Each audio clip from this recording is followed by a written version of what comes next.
एक ऐसी औरत जो अपने चेहरे को संवारने में लगी रहती थी। दिन भर अपने चेहरे पर मेकअप करती और अपने चेहरे को खूबसूरत बनाने के लिए और दूसरे मर्दों को लुभाने के लिए। और उसके अंदर एक ऐसी खूबी थी कि रात को सोने के टाइम वो मेकअप कर कर सोया करती थी। अपनी होठों पर लिपस्टिक लगाकर और आंखों पर पॉलिश लगाकर सोया करती थी। और मेकअप करने के बाद दूसरे अजनबी मर्दों के सामने घूमा फिरती थी। और दिल ही दिल में वो औरत सोचती कि मैं दुनिया की सबसे खूबसूरत औरत हूँ। और इस लड़की के सिर पर मेकअप का बोझ सवार था। अपने चेहरे को खूबसूरत बनाकर दूसरे गैर मर्द लड़कों के सामने घूमा करती थी। और जब मर्द यानी कि लड़के उस औरत को देखते तो उस औरत को बहुत ही ज़्यादा खुशी हुआ करती थी कि जिस मकसद के लिए मैं अपने चेहरे को खूबसूरत बनाती थी, जिस मकसद के लिए अपने होठों पर लिपस्टिक लगाती, जिस मकसद के लिए अपनी आंखों पर पॉलिश लगाया करती थी, मैं इन लड़कों को अपना दीवाना बनाना चाहती थी। लेकिन वो औरत ये नहीं जानती थी कि इसका क्या अज़ाब होगा। एक बार उस औरत के दरवाजे पर एक फकीर जाता है और उस औरत से कहता है कि अल्लाह के नाम पर मुझे कुछ दे दो, मैं गरीब और बहुत ही ज़्यादा लाचार इंसान हूँ। जब उस औरत के कानों में ये आवाज़ पहुँची तो वो 10-5 रुपए लेकर फकीर के पास पहुँचती है।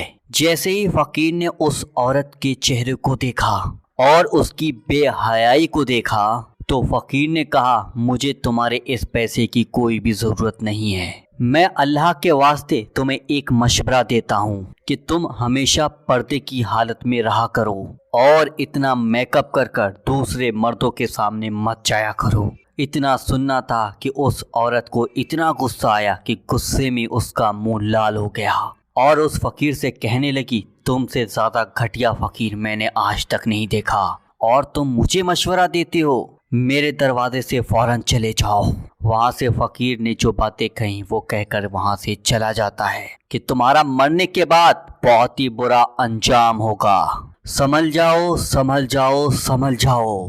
कुछ दिन के बाद उस लड़की का इंतकाल हो जाता है। चंद दिनों के बाद उसी गांव में एक नेक परहेजगार लड़की को एक ख्वाब आता है और ख्वाब में वो देखती है कि जो खूबसूरत लड़की थी, जो खूबसूरत औरत थी, जो मेकअप कर कर बाहर भीतर घूमा करती थी, वही लड़की आज उसके ख्वाब में आ गई। जैसे ही उस नेक और परहेजगार औरत ने ख्वाब में उस लड़की को देखा, फौरन वो घबरा गई। जैसे ही सुबह हुई, उस नेक परहेजगार औरत ने वो उस लड़की का वाकया सारे लोगों के सामने पेश किया।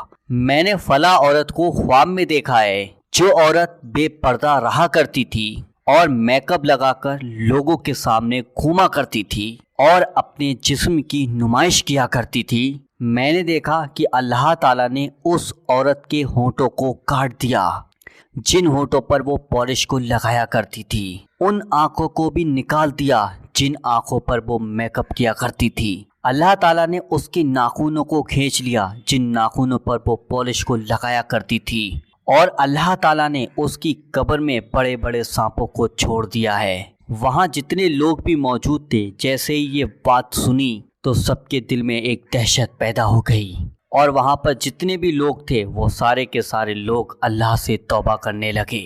औरतें पर्दे को इख्तियार कर लेती हैं। इस वीडियो के ज़रिए से मैं उन औरतों और लड़कियों को और बच्चियों को बताना चाहता हूँ, क्योंकि पर्दे में रहने से आपका ना तो जिस्म दिखेगा, ना ही आपका चेहरा दिखेगा, ना ही आपके हाथ दिखेंगे, जिससे कि कोई गैर मर्द तुम्हें देख सके और गंदी नीयत से देखे। इसलिए पर्दा किया करो। अगर आपको वीडियो पसंद आई तो अपनी माँ बहनों के साथ इस वीडियो को ज़रूर शेयर कीजिएगा, ताकि उनके दिल में भी पर्दे का इख्तियार पैदा हो, यानी पर्दा ओढ़ने का जज्बा पैदा हो। तो इस वीडियो को ज़्यादा से ज़्यादा शेयर करें और अपना सफ़र चैनल को आज ही सब्सक्राइब करके ज़रूर रखें, ताकि इसी तरीके के वीडियो आपको भविष्य में मिलते रहें। चलिए दोस्तों, मिलते हैं एक नई वीडियो के साथ। जब तक के लिए अल्लाह हाफिज़।